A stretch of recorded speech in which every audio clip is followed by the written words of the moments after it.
Telangana assembly में 3 लाख करोड़ का budget हुआ पेश। अक़लियतों के लिए 3,591 करोड़ रुपए हुए मुख्तस।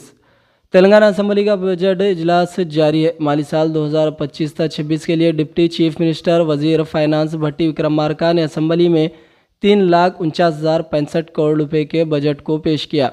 इसमें रेवेन्यू अखराजात 2,26,982 करोड़ रुपए है, जबकि कैपिटल अखराजात 36,504 करोड़ रुपए है। बजट में अक़लियतों की बहबूद के लिए 3,591 करोड़ रुपए मुख्तस किए गए, जबकि बीसी तबके के लिए 11,405 करोड़ रुपए है। एससी तबके के लिए 40,232 करोड़ रुपए है और एसटी के लिए 17,169 करोड़ रुपए मुख्तस किए गए।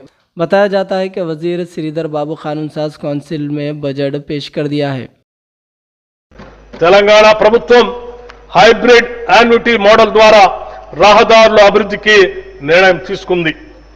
ఈ మోడల్లో 40% ప్రభుత్వ నిధులతో 60% ప్రైవేట్ డెవలపర్ల పెట్టుబడితో రహదారుల అభివృద్ధి చేస్తాం। హ్యామ్ మోడల్లో 2028 వరకు 17,000 కిలోమీటర్ల గ్రామీణ రహదారుల్ని సుమారు 28,000 కోట్ల రూపాయల అంచనా వ్యయంతో అభివృద్ధి చేయాలని లక్ష్యంగా పెట్టుకున్నాం।